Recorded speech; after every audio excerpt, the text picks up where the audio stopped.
Buenos días, estudiantes de quinto año secundaria. En esta oportunidad, primero vamos a agradecer a Dios por permitirnos encontrarnos nuevamente en estas clases virtuales. La que les habla la profesora Angélica Marca Coronado del área de comunicación. El día de hoy empezaremos con la clase acerca de literatura antigua. ¿Sí? Y nuestra competencia es leer diversos tipos de texto. El objetivo de la clase es que identificamos las características de las obras de la antigüedad, ¿no? Muy bien, vamos a empezar entonces acerca de su contexto, el contexto general en la antigüedad. Recuerden que la literatura está muy relacionada con la historia. En historia habrán escuchado hablar acerca de las culturas orientales y culturas occidentales. Y ellos también tenían su propia manifestación literaria. ¿Cuál fue primero? Las culturas orientales, ¿no? Luego aparecen las occidentales. Entonces vamos a empezar por la antigüedad, que hablaba acerca de las culturas orientales. Entonces, empezamos por su organización política.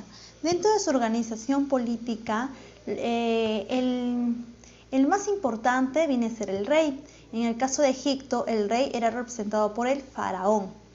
La religión era panteísta y en el caso de la India practicaban el hinduismo y budismo. Dentro de la escritura, la más conocida de la antigüedad viene a ser la cuneiforme, que fue puesta por los sumerios, ¿no? Fue la aparición de la escritura. En el caso de la organización social, como verán, el rey siempre es el más importante. Ya sabemos que en Egipto sería el faraón. Luego está la nobleza, el pueblo y los esclavos. Y en el caso de la India, los esclavos eran llamados castas. Como verán, aquí hay una muestra de escritura cuneiforme. Son las 5 primeras letras del abecedario, ¿no? Tengo la A, la B, la C y la D y la E, ¿no? Esto es la escritura cuneiforme, como verán acá. Vamos a empezar por la primera manifestación literaria, que viene a ser la cultura mesopotamia. Dentro de Mesopotamia vamos a encontrar otros pueblos, como los sumerios, los acadios, babilonios, asirios y los hititas. ¿Sí? En el caso de los hititas, lo más importante, tenemos sus textos e himnos religiosos, que eran poemas épicos sobre el origen del mundo. En el caso de los babilonios, lo más importante, tienes aquí el Código de Hammurabi, que es el código de leyes más antiguo y el más temido por todos, ¿no? Y luego su poema épico. Recuerda que épico tiene que ver con guerras, batallas, héroes, ¿no? Hablan acerca de la Enuma Elish, que es la más conocida en los babilonios. Y en los sumerios, el poema Gilgamesh. El poema Gilgamesh lo habíamos visto en clase. No sé si recordarán acerca de este hombre que era un gobernador llamado Gilgamesh, que era un soberbio, creído, ¿no? Autoritario, en la cual los dioses habían visto cómo él era y de castigo habían construido un hombre a través del barro llamado Enkidu, que era para luchar contra él, ¿no? Enkidu llega, pelea con Gilgamesh, y Gilgamesh, al ver que Enkidu era tan fuerte como él, a Gilgamesh le gustó, y entonces al final se hicieron amigos después de la batalla, ¿no? Y empezaron a entrenar juntos y todo eso. ¿Qué sucede? Sucede que Ishtar, una princesa, se había enamorado de Gilgamesh, pero Gilgamesh no le hizo caso, ¿no? Ishtar, por ser rechazada, muy molesta, se fue y se queja con su padre. Al quejarse con el padre, le pide permiso para que pueda sacar el toro de los dioses, ¿no? ¿Qué hace el padre? Ya está bien, haz lo que quieras, ¿no? Ishtar coge el toro de los dioses y se los manda, ¿no? Gilgamesh y Enkidu pelean contra este toro y Enkidu lo mata. Ishtar está muy molesta porque, aparte que han matado al toro, no han podido hacerle nada a Gilgamesh. Gilgamesh no le hizo caso, no se quiso casar con Ishtar. ¿Qué hace? Manda a un monstruoso dios de las tormentas y los bosques llamado Humbaba, ¿no? Un gigante. Este gigante Humbaba pelea con Gilgamesh y Enkidu. Y en plena pelea, Enkidu, por su amistad, él defiende a Gilgamesh y Enkidu es asesinado por Humbaba, ¿no? Gilgamesh está muy triste porque ha perdido su mejor amigo y su único amigo, ¿sí? ¿Qué sucede? Recuerda que el pueblo no lo quiere porque Gilgamesh era un todo autoritario y aparte de que él había impuesto la pernada, que era la primera noche con él, ¿no? Toda persona que se casaba primero sus esposas tenían que pasar por este autoritario gobernador. La gente del pueblo no lo quería, él se sentía muy triste porque Enkidu fue el único amigo que tuvo.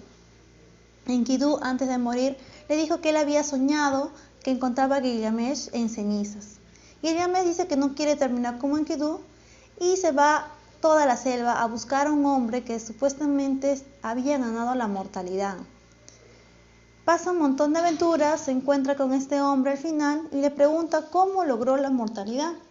Y este hombre le dice que tal vez no lo quiera, ¿no? Pero Gilgamesh insiste en que quiere la mortalidad. ¿Qué le dice este hombre llamado Utnapishtim? Le dice que le reta que 7 días no va a dormir.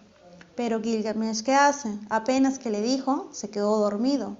Cuando Gilgamesh despierta el 7.º día, le pregunta qué había pasado. Utnapishtim le dice que se había quedado dormido y le dice que su esposa cada día que dormía le dejaba un plato.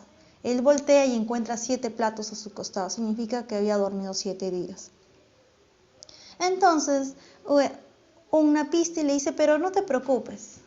Y le manda a traer una planta de la selva. Gilgamesh va a lucha y encuentra esa planta. Y Utnapishtim le dice que esta planta tenía el poder de restaurar la juventud, que en cada momento podía restaurar la juventud. Y entonces Gilgamesh se va con esta plantita otra vez a su pueblo o a su país. Pero ¿qué sucede? Cuando está caminando se queda descansando en un lugar, se duerme y una culebra o una serpiente le roba esta planta. Por eso se dice que la serpiente cada cierto tiempo rejuvenece. Al final Gilgamesh queda solo, sin nada, regresa a su pueblo a gobernar nuevamente, pero sin nada. Pero hay algo muy importante que se llegó a partir de esto, la sabiduría, ¿no? Decidió que desde este momento ya no iba a ser un rey autoritario, sino un rey bueno. Hemos encontrado 2 etapas de Gilgamesh, ¿no? Cuando era malo y ahora cuando se convirtió bueno. Ese con respecto a la cultura Mesopotamia. Vamos luego a la siguiente cultura. Tenemos Egipto. ¿Sí? Su escritura, en el caso de los egipcios, ya no es la cuneiforme. ¿Qué tipo de escritura practicaban ellos? Jeroglíficos, que eran imágenes, ¿no? A ellos se les debe la invención del papiro. La literatura no era para el pueblo de ellos, la literatura era solamente para la clase alta, que vienen a ser los faraones y todos los que estaban a su alrededor. Los textos eran proféticos. En este caso nos hablaban acerca del libro de los muertos, ¿no? ¿Qué era el libro de los muertos? Era un conjunto de fórmulas mágicas, ¿no? Que tú te lo llevabas el día que morías.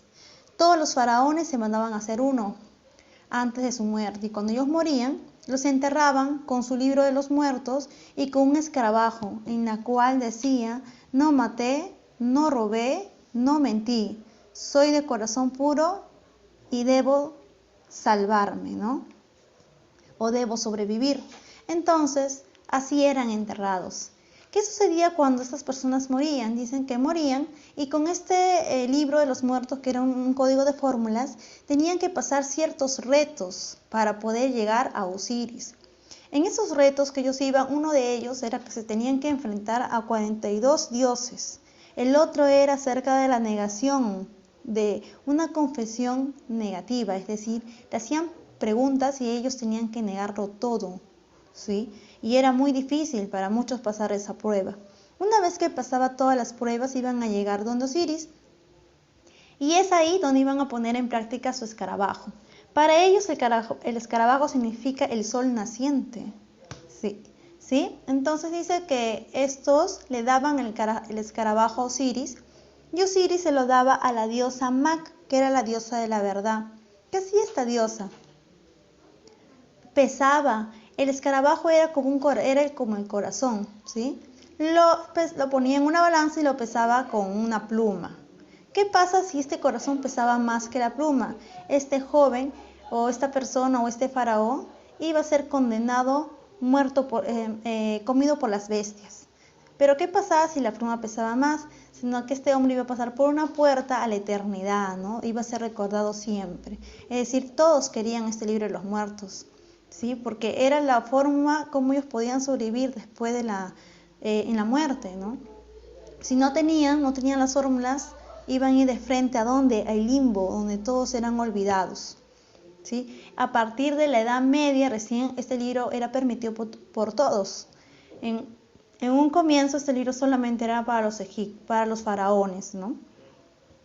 Además tenía un costo muy elevado, es decir, que la gente, los esclavos no podían mandarse a hacer este libro. Luego tengo la cultura china, ahí me hablan acerca de una escritura ideográfica. Sus escrituras eran mayormente filosóficas, religiosas e históricas. Escribían en tablas de bambú. Sus representantes, tengo a Confucio, Lao Tse, que hablaban acerca de la moralidad, la doctrina del yin y yang, que son dos fuerzas opuestas, ¿sí? Pero que estas dos fuerzas opuestas se atraen, ya son complementarias. Hablaba acerca del taoísmo, guía o camino, que significaba la vuelta a la naturaleza, la vida en el campo, que es mucho más tranquila, ¿no? Un dato más te dice que la cultura china es la más antigua de todas, ¿no? Luego tengo lo que es la cultura india, en sus manifestaciones literarias, ¿sí? Recuerda que la cultura india también hablaba acerca de la transmigración de las almas, ¿no? Que viene a ser la reencarnación. En el caso de los egipcios también me hablaban acerca de la reencarnación. Luego tenemos aquí, entre sus manifestaciones, me hablaban acerca de las Vedas, que son himnos religiosos, las fábulas, que son narraciones con diálogos, el Mahabharata, que era toda una colección de cuentos, que dentro de un momento vamos a ver un cuento del Mahabharata, el Ramayana, que era una epopeya de carácter épico atribuido a Valmiki, ¿no? Valmiki viene a ser el personaje principal de todo esto. Ya en otro momento tal vez hablemos del Ramayana, que es un poco más largo, ¿no? En el caso del árabe y hebrea, lo quiero ver los dos juntos. ¿Por qué? Porque ambos son culturas que se destacan por ser muy cristianas, ¿no? En el caso de hebreos son cristianos y a los árabes se les dicen musulmanes, ¿no? Pero eran muy creyentes. Los árabes creían mucho en su profeta Mahoma y en su dios Alá, ¿no? La cultura hebrea también en su dios, pero no es Alá, ¿no? Los hebreos, como manifestación literaria más importante, tienen la Biblia. En cambio, los musulmanes es el Corán, que está dividido en suras, y la Biblia en capítulos y versículos, ¿no? La Biblia está dividida entre Antiguo y Nuevo Testamento, ¿no? Aquí también nos habla acerca del pueblo árabe, el pueblo hebreo, que nos dice que se forman como nación a la salida de Egipto, ¿no? ¿Recuerdas la historia de Moisés? Entonces ahí podemos saber un poquito más acerca de la cultura hebrea. Bueno, a continuación vamos a ver las actividades. Te dice ahí que elabores un esquema con ideas claves que te permita resumir el tema. Es decir, puedes hacer hasta una infografía, puedes hacer un collage de imágenes con algunos pequeños conceptos, una línea de tiempo con imágenes, con colores, para que sea resaltante y puedas comprender mejor el tema. Te recomiendo ideas claves, no mucha información, sino palabras claves. Por ejemplo, en Egipto, ¿qué es lo primero, según su literatura más importante? El libro de los muertos, ¿no? Y de repente algo significativo acerca del libro de los muertos, nada más. Luego nos piden que resolvamos el libro, la página 208 y 211, ahorita lo vamos a explicar.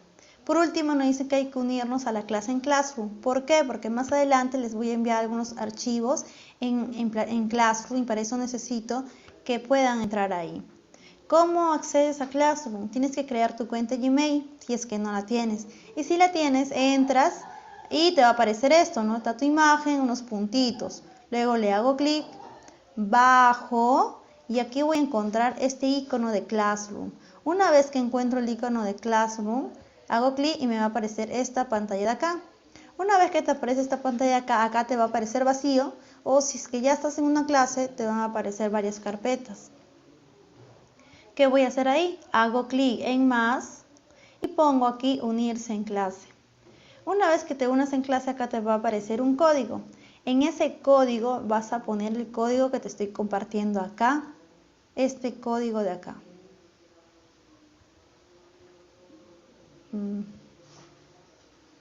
Este código de acá vas a ponerlo ahí y vas a estar ya una vez dentro de la clase.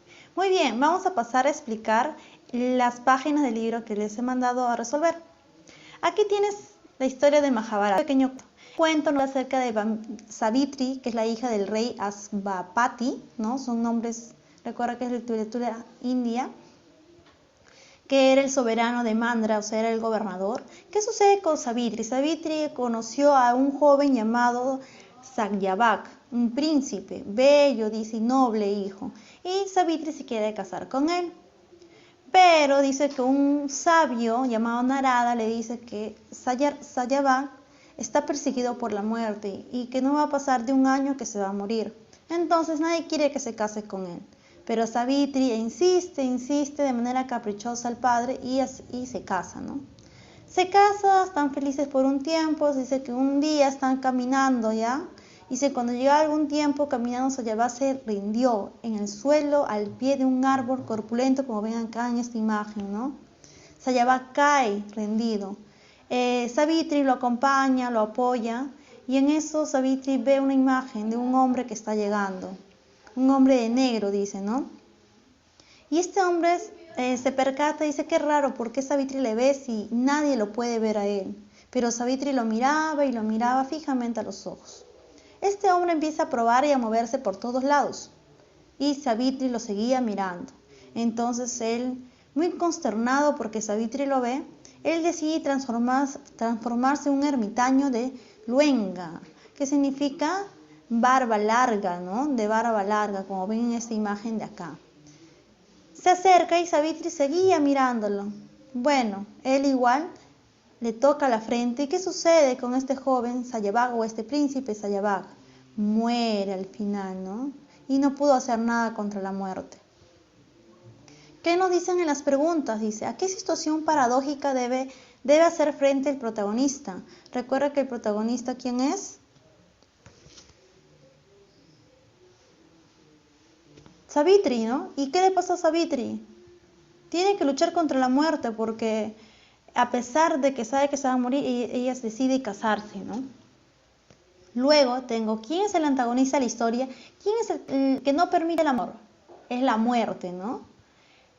Completa el esquema. El conflicto narrativo, ¿cuál es el conflicto narrativo? La muerte. ¿Cómo inicia la historia? Con la paradoja. ¿Cuál es el motivo del protagonista? ¿Por qué Savitri quiere casarse o quiere luchar? El amor, ¿no? ¿O por qué quiere que viva el príncipe? Por el amor. Pero el antagonista, ¿qué necesita? El antagonista por necesidad. Recuerda que la muerte se alimenta de las almas. Es decir, necesita que se muera, ¿no? Dentro del conflicto narrativo, en el desarrollo, ¿qué sucede con Savitri? ¿Qué cosa quiere? Detener la muerte. Ella piensa que lo va a evitar. Pero desgraciadamente, ¿qué sucede? ¿Qué sucede con Satyavak? ¿Sí? En la número 4 nos dice que en los relatos míticos el protagonista lucha contra una fuerza superior o que pertenece al orden inalterable del universo.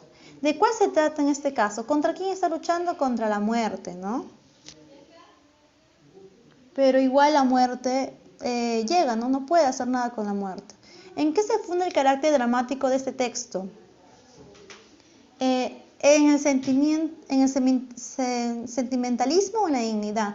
Yo creo que en la dignidad, ¿no? ¿Por qué? Porque Savitri lucha hasta el final, a pesar de que la muerte al final la terminó venciendo, ¿no?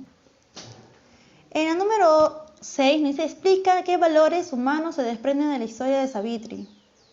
Yo creo que la fidelidad, puedes agregarle otros valores más. En la número 7, ¿qué mensaje trascendental se transmite en el texto? ¿No? ¿Cuál crees que es el mensaje, no?